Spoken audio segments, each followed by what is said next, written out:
que nous les vieux, on a connu. Donc avant, tous les jeunes hommes devaient partir 10 mois à l'armée.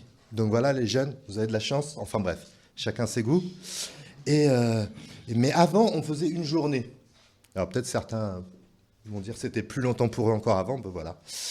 Alors on devait partir une journée pour faire des tests de santé diverses pour voir un peu si on était apte à entrer dans l'armée. 10 mois, hein, heureusement.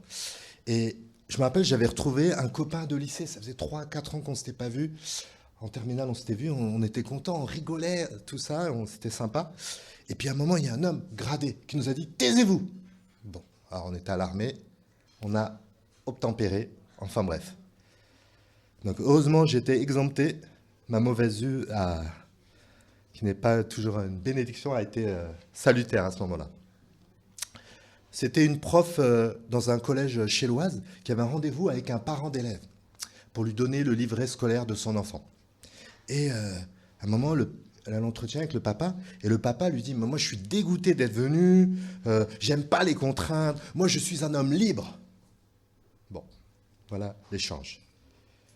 Et troisième illustration, vous avez sûrement entendu de ce qui s'est passé à Bétharam, où des surveillants, des enseignants, des encadrants qui avaient l'autorité dans cet établissement ont commis des violences physiques et sexuelles sur des enfants.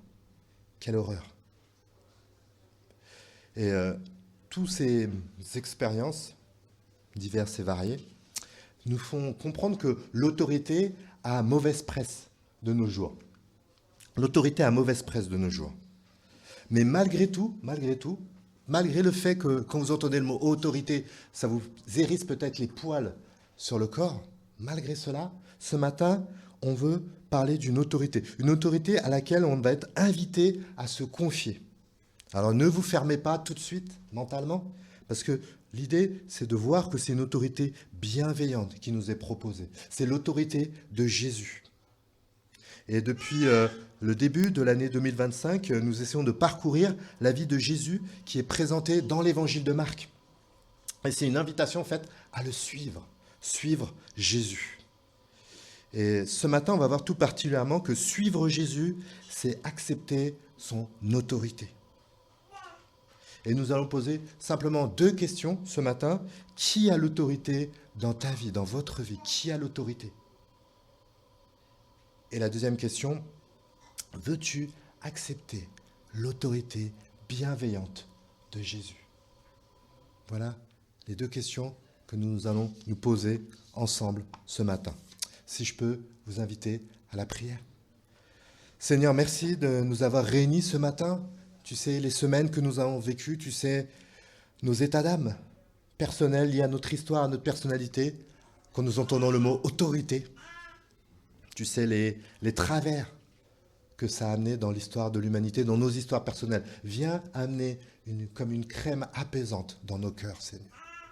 Une crème bienfaisante, un baume qui nous soulage, qui nous ouvre le cœur, qui nous ouvre l'esprit, qui nous ouvre l'âme à entendre ta parole. Que ton esprit nous accompagne, que ton esprit nous guide et fasse son œuvre dans nos cœurs ce matin. Amen. Donc, on commence la lecture. Donc, qui a l'autorité dans votre vie? On commence la lecture à partir du verset 27, comme a lu Yann tout à l'heure. Ils retournèrent à Jérusalem. Ils, c'est Jésus et ses disciples, pour ceux qui étaient là la semaine dernière, ils le savent. Et pendant que Jésus marchait dans la cour du temple, les chefs des prêtres, les spécialistes de la loi et les responsables du peuple l'abordèrent et lui demandèrent: « Par quelle autorité agis-tu ainsi ?» Ils insistent encore, « Qui t'a donné l'autorité de faire cela ?» Donc c'est vraiment ce mot qui est au cœur de notre passage ce matin. Même si on lit le verset 29 qui continue, Jésus leur répondit, « J'ai aussi une question à vous poser, une seule. Si vous me répondrez, je vous dirai de quel droit je fais cela. » Et en fait, si on voit le mot à la langue originale, c'est le même mot. C'est comme si Jésus dit, « De quelle autorité je fais cela ?» Et encore au verset 30, quand Jésus dit « De qui Jean tenait-il son mandat pour baptiser ?» Donc on parlera de Jean un peu plus tard, tout à l'heure, dans quelques instants. Mais quand il dit « De qui Jean tenait-il son mandat ?» c'est quelle était l'autorité de Jean. Et pour que les choses soient claires, c'est vraiment le mot principal de ce premier passage, au verset 33. À la fin du verset 33, Jésus répliqua, « Alors moi non plus, je ne vous dirai pas par quelle autorité j'agis comme je fais. » Donc c'est vraiment le mot « autorité » qui est là au cœur de notre texte. Et vraiment désolé si ce mot nous hérisse, mais c'est ce mot qui est au centre. Et d'ailleurs, nous sommes au temple, et le temple à l'époque, c'est un peu différent de maintenant, c'était le lieu d'autorité. C'était vraiment le lieu d'autorité où il y avait toutes les autorités politico et religieuses. Un peu comme à Notre-Dame en décembre, là de sa réouverture. Il y avait les autorités religieuses et politiques. Et c'est ces personnes d'autorité religieuse qui viennent interpeller Jésus. Parce que rappelez-vous ce qu'on avait vu la semaine dernière. Jésus qui entre dans la cour du temple et se mit à en chasser les marchands qui s'étaient installés dans l'enceinte sacrée ainsi que leurs clients. Il renversa les comptoirs des changeurs d'argent ainsi que les chaises des marchands de pigeons. Il ne laissa personne transporter des marchandises dans l'enceinte du temple. Donc on peut comprendre qu'il se pose cette question de quelle autorité Jésus se permet de faire cela dans ce lieu. Dans ce lieu. Et c'est pas tout, parce que pour ceux qui connaissent un peu l'évangile de Marc, il y a ce passage dès le premier chapitre, lors de son premier enseignement public, où on dit il l'enseignait avec une autorité que n'avaient pas les responsables du peuple. Jésus aussi agissait avec l'autorité de pardonner les péchés.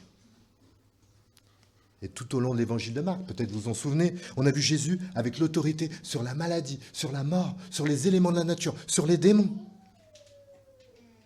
Vous comprenez qu'ils étaient vraiment embêtés. Et on a revu la semaine dernière.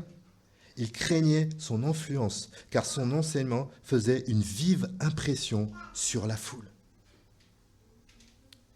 Donc, récapitulons un peu le contexte. On a ceux qui sont l'autorité, l'élite sociale, qui interpellent Jésus. Parce que Jésus commence à enseigner avec une telle aura que ça les dérange, ça les gêne. Ils sont jaloux. Parce que c'est eux les boss, c'est eux qui dirigent la société à l'époque. Et Jésus, quelque part, par son message, va tout chambouler, va tout changer, les interpelle. Et on peut leur jeter la pierre assez facilement, les regarder de haut, 2000 ans après. Mais en fait, est-ce que nous ne leur ressemblons pas si souvent ? On ne veut pas de changement qui nous interpelle, qui nous change, qui nous bouscule.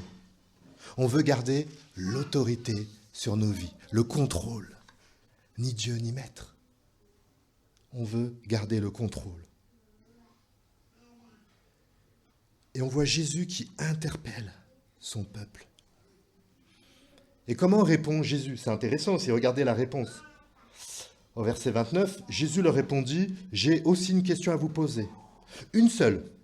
Si vous me répondrez, je vous dirai de quel droit, donc de quelle autorité, je fais cela. De qui Jean tenait-il son mandat pour baptiser ? De Dieu ou des hommes ? Répondez-moi !» Et en fait, on a déjà vu dans les dernières semaines, Jésus répond souvent par une question. Parce qu'il a cette faculté qui est exemplaire, qui est un modèle sûrement pour nous, de derrière l'expression, derrière la chose qui est dite, derrière les questions, essayer de voir qu'est-ce qui se cache en profondeur. Pour aller plus en profondeur, ne pas rester à la surface. Et Jésus pose des questions. Et il leur parle de Jean. Alors Jean, peut-être pour quelques-uns d'entre nous, c'est pas très connu. Pour les 54 000 chez Lois, il ne doit pas être connu vraiment. En fait, mais à l'époque, il était très connu. Une figure publique. Et en fait, on ne va pas relire, mais Jean, dès le chapitre 1, intervient dans l'évangile de Marc et il appelait les gens à se repentir de leurs péchés et à donc vouloir vivre un vrai changement. On dirait que ce n'est pas un message très populaire, mais en fait, il y avait beaucoup de gens qui venaient à Jean parce qu'ils avaient soif de renouveau, soif d'un nouveau départ, soif de changement, soif de guérison. Et Jean avait du succès et le succès aurait pu lui monter à la tête. Parce que Jésus commençait à venir aussi. Mais non, Jean n'était pas dans ça. Et il a dit explicitement qu'il n'était que le simple messager de Jésus. Le simple messager de Jésus. Il a dit qu'il n'était même pas digne de dénouer les lanières de ses sandales. Donc Jésus pose cette question à ses interlocuteurs. Et au verset 31, regardez. Alors ils se mirent à raisonner entre eux. Si nous disons de Dieu, c'est-à-dire Jean a eu l'autorité de Dieu, il va nous demander pourquoi alors n'avez-vous pas cru en lui? Mais d'autre part, si nous disons des hommes, alors il craignait les réactions de la foule, car tout le monde pensait que Jean était un vrai prophète. Donc Jésus a posé une question pas facile en fait. Des fois, il pose des questions pas faciles, qui poussent dans les retranchements. Et ce n'était pas évident pour eux, parce que s'ils reconnaissaient l'autorité avec un petit a de Jean, puisque c'était le messager de Jésus, ils devaient reconnaître l'autorité avec un grand A de Jésus. Et ça, ils ne le veulent pas. Ils ne veulent pas. Et en fait, ils se rendent compte, par contre, que s'ils se positionnent contre Jean, c'est pas mieux pour eux, parce que Jean était populaire. Beaucoup de gens adoraient Jean. Et là encore, on peut leur ressembler. Des fois, on est trop soucieux du regard des autres. Trop dépendant. Comme une importance, une autorité dans notre vie. En fait, c'est pas tant les autres, c'est notre image, en fait, qui fait autorité. Qu'est-ce que vont penser les autres de moi si je dis ça, si je fais cela? Et c'est naturel qu'un compliment nous fasse plaisir, bien sûr, tout à fait. Mais le problème, c'est lorsque, par souci de faire plaisir aux gens et finalement de redorer notre image, on va faire des choses mauvaises. On va être témoin d'harcèlement au collège, au travail. Mais on va se taire pour ne pas être calomnié, pour ne pas qu'on dise de mal de nous, pour ne pas être associé à la pauvre personne qui est harcelée. On va sourire à des blagues en dessous de la ceinture pour ne pas casser l'ambiance, pour ne pas passer pour le gars un peu coincé. Qu'est-ce qui fait autorité dans nos vies? Au verset 33, ils répondirent donc à Jésus, « Nous ne savons pas ». Et on choisit parfois de ne pas répondre à une question difficile.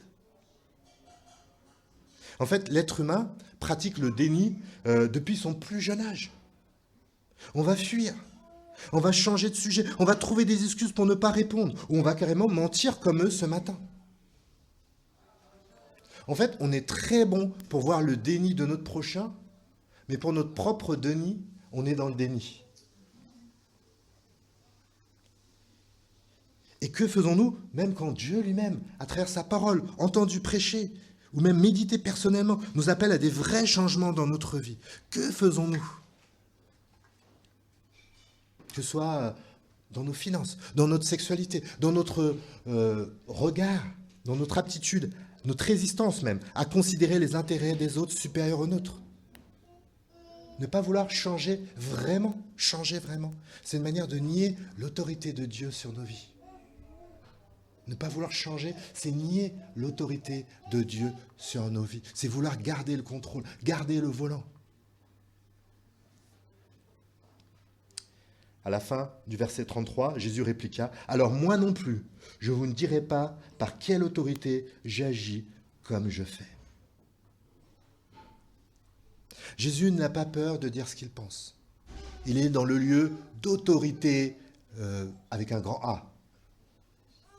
Il est face aux gens qui sont l'autorité et Jésus est tranquille. Il dit ce qu'il pense, tranquillement. Tranquillement.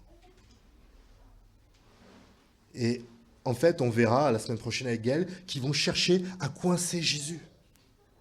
Ils vont chercher à coincer. Parce que vouloir vivre selon sa propre autorité, c'est sûrement attirant parce qu'on peut faire ce qu'on veut. Je veux faire ce que je veux, comme depuis notre enfance. Mais en fait, on rentre sur une pente descendante. Sur une pente descendante. Comme on va le voir dans les prochaines semaines pour eux. Comme on va le voir aussi par l'illustration que nous allons lire dans quelques instants, la suite du texte. Mais Jésus, dans sa grâce, ne nous laisse pas descendre sur cette pente descendante. Il nous offre par divers moyens l'occasion de saisir son autorité bienveillante. Et on va lire la suite de notre passage du jour. On va inviter Whitney, si tu veux bien venir le lire.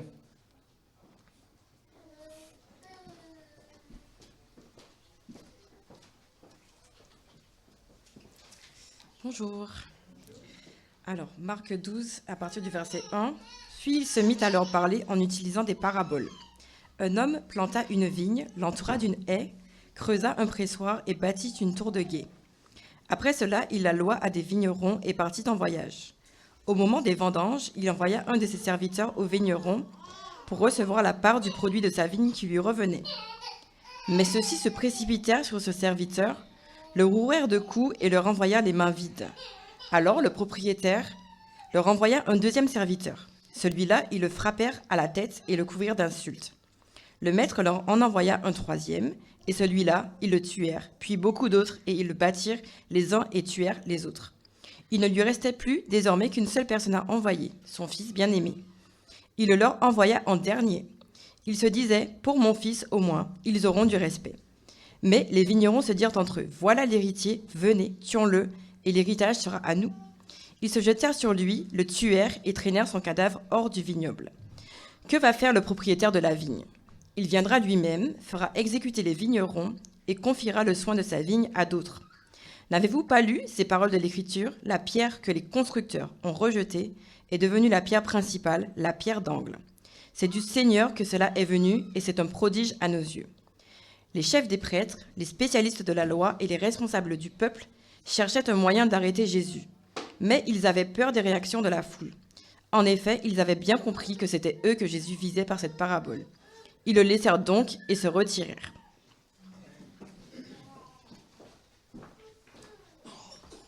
Merci Whitney.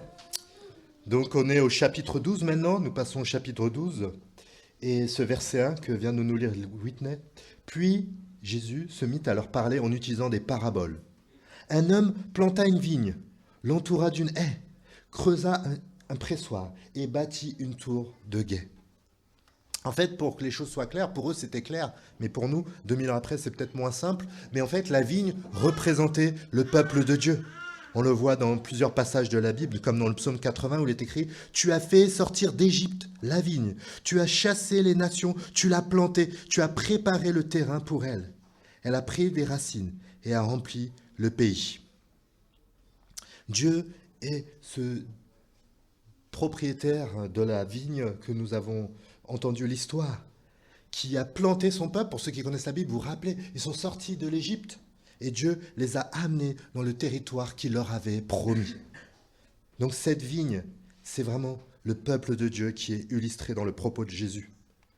Et ce qui est intéressant aussi de noter, c'est que Dieu, en tout cas le propriétaire de la vigne, mais c'est pareil, l'entoure d'une haie, creuse un pressoir et bâtit un tour de guet. Et même dans le passage que nous venons de lire, il chasse les nations, il la plante, il prépare le terrain, elle a pris des racines et a rempli le pays. Et à travers toutes ces précisions, on voit la bienveillance du projet de Dieu, la bonté de Dieu, qui propose de bonnes choses et qui prépare les choses pour son peuple. Quelle belle illustration de la bonté de notre Dieu envers nous. Et la suite. Après cela, il la loua à des vignerons et partit en voyage. Donc c'est Dieu qui amène ces bonnes choses et il y a des vignerons qui vont travailler mais qui vont pouvoir aussi profiter de ces bonnes choses. Mais c'est Dieu qui est à l'origine, bien sûr. Et qu'est-ce qui se passe alors ? Après, regardez, on vient de le lire avec Whitney, mais regardez. Au moment des vendanges, verset 2, il envoya un de ses serviteurs au vigneron pour recevoir la part du produit de sa vigne qui lui revenait. Mais ceux-ci se précipitèrent sur ce serviteur, le rouèrent de coups et le renvoyèrent les mains vides. Et c'est de pire en pire en fait, c'est de pire en pire. Alors le propriétaire leur envoya un deuxième serviteur. Celui-là, ils le frappèrent à la tête et le couvrirent d'insultes. De pire en pire, je vous dis, verset 5, le maître leur envoya un troisième. À la place du troisième, j'aurais eu peur. Et celui-là, ils le tuèrent. Puis beaucoup d'autres. Et ils battirent les uns et tuèrent les autres. C'est de pire en pire. En fait, qu'est-ce qui se passe ? Ces vignerons étaient au bénéfice de la bonté de Dieu. Ce n'était pas eux qui avaient planté la vigne. Peut-être qu'il a cultivé. Mais c'est normal que le propriétaire prenne une partie de la vigne. Mais non. Ils veulent pour eux. Faire ce qu'ils veulent. Et les serviteurs qui sont envoyés par le Père, j'allais dire par Dieu, par le Dieu, on peut le dire, ce sont un peu les prophètes de la Bible. Les prophètes que Dieu a envoyés, pour ceux qui connaissent la Bible, dans la partie de l'Ancien Testament avant Jésus, pour que le peuple change, parce qu'ils s'éloignaient de Dieu. Ils ne voulaient pas l'autorité de Dieu sur leur vie. Malgré toutes les bonnes choses qu'il leur avait données, ils ont été ingrats. Et les prophètes, je donnerai qu'un exemple, Jérémie qui dit, c'est Dieu qui parle, « Je t'ai planté comme un cep de choix, d'une souche très pure. Comment as-tu pu dégénérer et es-tu devenu un cep sauvage ?» Les messagers de Dieu, les prophètes de Dieu posaient des questions difficiles aussi. Et autant les rois de l'époque des prophètes de l'Ancien Testament, autant les chefs religieux de l'époque de Jésus n'ont pas voulu reconnaître l'autorité de Dieu. Pas de remise en question salutaire, mais plutôt un entêtement mortifère. Ils veulent profiter des vignes pour eux. Et souvent, on leur ressemble, parce qu'on oublie de voir que les bonnes choses que nous pouvons avoir dans la vie, c'est Dieu qui les a permises. Quand on souffre dans nos relations, quand on galère matériellement ou autre, on peut se dire, mais où est Dieu ? Où est Dieu ? Mais alors, si on est logique avec ça, bon, mais quand les choses se passent bien, on devrait avoir envie de dire merci Dieu si on est cohérent. Si on est cohérent. Merci Dieu. Mais non, c'est pas ça. Quand on a des bonnes choses, on est content, on en profite. On ne dit pas que c'est grâce à Dieu, c'est grâce à mon travail, grâce à mes efforts, grâce à je ne sais pas quoi d'autre. Il y a une incohérence là. Toutes les bonnes choses sont une grâce de Dieu. Il y a 2 jours, j'étais allé faire mon bilan annuel. Je suis obligé d'aller chez un spécialiste ophtalmologue à Paris. Et je me rappelle parce qu'il y a 20 ans, j'avais eu un décollement de la rétine. Et c'est assez grave, comme m'avait dit l'ophtalmologue aux urgences de cet hôpital. Il m'a dit, monsieur, c'est sérieux, c'est grave. Je me rappellerai, 20 ans après, je me rappellerai encore de cette phrase-là. Et je me suis fait opérer, voilà. Et les choses sont bien passées. Et voilà, l'opération s'est bien passée. Et dans ma chambre d'hôpital, j'avais rencontré un autre homme qui avait la même chose que moi. Décollement de la rétine. Risque de perdre sa vue comme moi, exactement pareil. Et on a sympathisé, même si on avait fait que, je sais pas, 18 heures ensemble d'hospitalisation. Et 3 mois après, il faut revoir le chirurgien parce qu'il veut voir si vraiment ça s'est bien passé. Vraiment. Et on était tous les deux là et j'ai revu cet homme et c'était sympa parce qu'on était un peu des compagnons de la galère et on se revoit 3 mois après. Et voilà. Et lui, il est passé avant voir notre chirurgienne qui nous avait opéré. Et j'entendais, hein, faut pas tout entendre, mais bon, j'entendais. Et elle lui disait, ouais, bah alors là, en fait, ça n'a pas bien marché. C'est délicat. Il va falloir qu'on reprenne tout. Et donc, c'est pas évident. Et il est reparti un peu troublé. C'est normal. Et moi, je suis passé après. Et voilà, elle m'a dit, bah, c'est bien, tout s'est bien passé, c'est très bien. Ok, super. Et en sortant, je me suis dit, mais pourquoi moi et pas lui ? Est-ce que c'est parce que je suis un chrétien ? Est-ce que les chrétiens ne souffrent pas ? On pourrait tous témoigner du contraire. Est-ce que parce que je suis un pasteur, il y a des pasteurs qui meurent chaque année, même en France ? Toutes les bonnes choses qui nous arrivent sont des grâces imméritées, des cadeaux de Dieu. Et ces vignerons n'avaient pas compris cela. Ils avaient cette vigne qui a dû se développer et ils voulaient posséder tout ça. Et lorsque nous sommes centrés sur nous, en fait, nous entrons sur une pente mortifère, une pente descendante vers le mal. Quand l'autorité bienveillante de Dieu nous est adressée, nous est transmise, nous est partagée, on rentre sur une descente. Petit à petit peut-être, mais mortifère. Regardez la suite de notre passage, au verset 6. Parce qu'à ce moment-là, imaginez le vigneron, c'est Dieu, la bonté de Dieu. Il envoie un serviteur taper, il envoie un serviteur taper et insulter. Il envoie un autre serviteur après tuer. C'est de pire en pire. Il aurait pu mettre un point sur la table et dire on arrête tout maintenant. Mais non, dans sa bonté, dans sa bienveillance, au verset 6, il ne restait plus désormais qu'une seule personne à envoyer, son fils bien-aimé. Et là, c'est vraiment de Jésus qu'on parle. On a vu au chapitre 9, avec Gaël l'autre fois, que Dieu lui-même du ciel crie « C'est mon fils bien-aimé ». Et dès le chapitre 1, lors du baptême avec ce fameux Jean, on voit Dieu encore qui crie « C'est mon fils bien-aimé ». Donc c'est Jésus qui est évoqué explicitement. son fils bien-aimé. Il leur envoyait en disant, pour mon fils au moins, ils auront du respect. Verset 7. Mais les vignerons se dirent entre eux, voilà l'héritier, venez, tuons-le, et l'héritage sera à nous. Et ils se jetèrent sur lui, le tuèrent et traînèrent son cadavre hors du vignoble. Voilà où on en est. Une pente mortifère, de pire en pire. Jésus leur avait posé des questions difficiles, mais ils n'ont pas accepté cette autorité bienveillante. Verset 9. Que va faire le propriétaire de la vigne? Il viendra lui-même, fera exécuter les vignerons et confiera le soin de sa vigne à d'autres. Voilà ce qui se passe. Que fait le propriétaire de la vigne? La punition. Et c'est vrai que des fois, notre soif de désirer notre péché mérite, parfois si égoïste, mérite la juste condamnation de Dieu. Et c'est pas des choses positives à parler, mais c'est la vérité. J'en avais parlé encore la semaine dernière avec ce voisin, ce collègue à qui j'avais échangé, et on a parlé de l'amour de Dieu, la justice de Dieu, et ça a bloqué à ce niveau-là.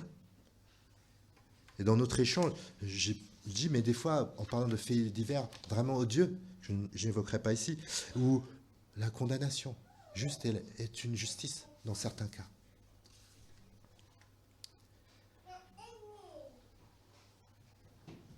Mais à partir de là, Jésus, quelque part, arrête sa parabole. Pour ne pas nous laisser dans cette voie sans issue qui est la condamnation juste de notre égoïsme et du péché qui est universel pour chaque être humain. Jésus ne nous laisse pas dans cette voie sans issue. Encore dans sa bienveillance, dans son autorité bienveillante. Il cite un passage de l'Écriture, verset 10. « N'avez-vous pas lu ces paroles de l'Écriture ? La pierre que les constructeurs ont rejetée est devenue la pierre principale. La pierre d'angle, c'est du Seigneur que cela est venu, et c'est un prodige à nos yeux. » Et la première partie de ce qui est cité est un extrait du psaume 118, qui est lui-même répété à plusieurs fois dans la Bible après la venue de Jésus, parce que cette citation s'applique à Jésus. En fait, Jésus, c'est lui la pierre rejetée, qui est devenue la pierre d'angle. C'est Jésus. Il va être rejeté, oui, par les hommes. On ne voit pas, on verra au chapitre 15, il va mourir sur la croix. Il va être rejeté. Mais il savait cela. Il savait cela. Il sera humilié, rejeté, humilié, en mourant à la croix pour nous. Jésus, on l'a lu tout à l'heure avec Sarah, a dit « Je suis le vrai plant de vigne ». En fait, c'est Jésus. Il n'y a personne qui peut satisfaire vraiment Dieu. Il n'y a que Jésus. Nous en sommes incapables par nous-mêmes. Et il faut de l'humilité pour le reconnaître. Contrairement à nous qui sommes souvent égoïstes, Jésus, lui, il est venu sur terre, c'est pas pour lui. Il n'en avait pas besoin. C'est uniquement pour nous. Voilà la bienveillance de Jésus. Il a donné sa vie pour nous, pour que ce jugement légitime tombe sur lui et pas sur tous ceux qui ont reconnu leur péché, tous ceux qui ont voulu se mettre au bénéfice de ce qu'il a fait, se mettre au bénéfice de son autorité bienveillante. La fin du verset 11 parle d'un prodige que Dieu a fait. Et ce miracle, c'est la résurrection. La résurrection qui a fait que Jésus, qui était une pierre rejetée, est devenu la pierre angulaire, la pierre d'angle sur laquelle tout le mur se construit. La fondation. Voilà pourquoi nous nous réunissons pour chanter sa gloire, en son honneur, pour prier, pour écouter sa parole, pour avancer ensemble. Parce que Jésus est la pierre centrale. La pierre centrale. Mais il veut être cette autorité bienveillante dans nos vies. Il a donné sa vie pour nous. Il a le même amour qui l'anime aujourd'hui. Même lorsqu'il veut prendre le volant de la vie, de la route, et que nous nous asseyons sur la place passager. Comment vont répondre les autorités religieuses? Parce qu'un tel message nous chamboule, nous interpelle forcément. Il n'y a que deux options, en gros. Soit on s'ouvre et on fait confiance à l'autorité bienveillante de Jésus. Soit on se braque. On se braque. Verset 12, notre dernier verset du jour. Les chefs des prêtres, les spécialistes de la loi et les responsables du peuple cherchaient un moyen d'arrêter Jésus. mais ils avaient peur des réactions de la foule. En effet, ils avaient bien compris que c'était eux que Jésus visait par cette parabole. Ils la laissèrent donc et se retirèrent. Ils connaissaient le message, ils connaissaient, mais ça n'amenait pas de changement dans leur vie. Et ne pas changer, en fait, c'est rentrer dans un endurcissement du cœur, comme dit la Bible. Une pente descendante, qui est triste, Parce que ce qui est dit au verset 12, on ne va pas revenir dessus, parce que c'était ce qu'ils avaient déjà manifesté avant. Donc ils s'entêtent, ils ne changent pas. Ils savent que Jésus de quoi parle, qui parle, tout ça, ils savent tout, mais peu importe. Ils ne veulent pas de son autorité tellement bienveillante. Et on verra même dans la suite, la semaine prochaine avec Gaël, qu'ils vont encore chercher à le coincer verbalement, encore. Donc je terminerai pour 2 questions. Déjà peut-être une première question pour quelques-uns d'entre nous. Comment réagis-tu à cette invitation d'accepter l'autorité bienveillante de Jésus? Qui est ce roi, serviteur, qui veut conduire ta vie? On avait vu il y a 2 semaines avec notre pasteur invité Nicolas, car le Fils de l'homme n'est pas venu pour se faire servir, mais pour servir et donner sa vie en rançon pour beaucoup. Jésus parle de lui. Voilà le roi qui veut prendre la place. Quelle bienveillance, quelle grâce. Comment ne pas saisir sa main dès ce matin?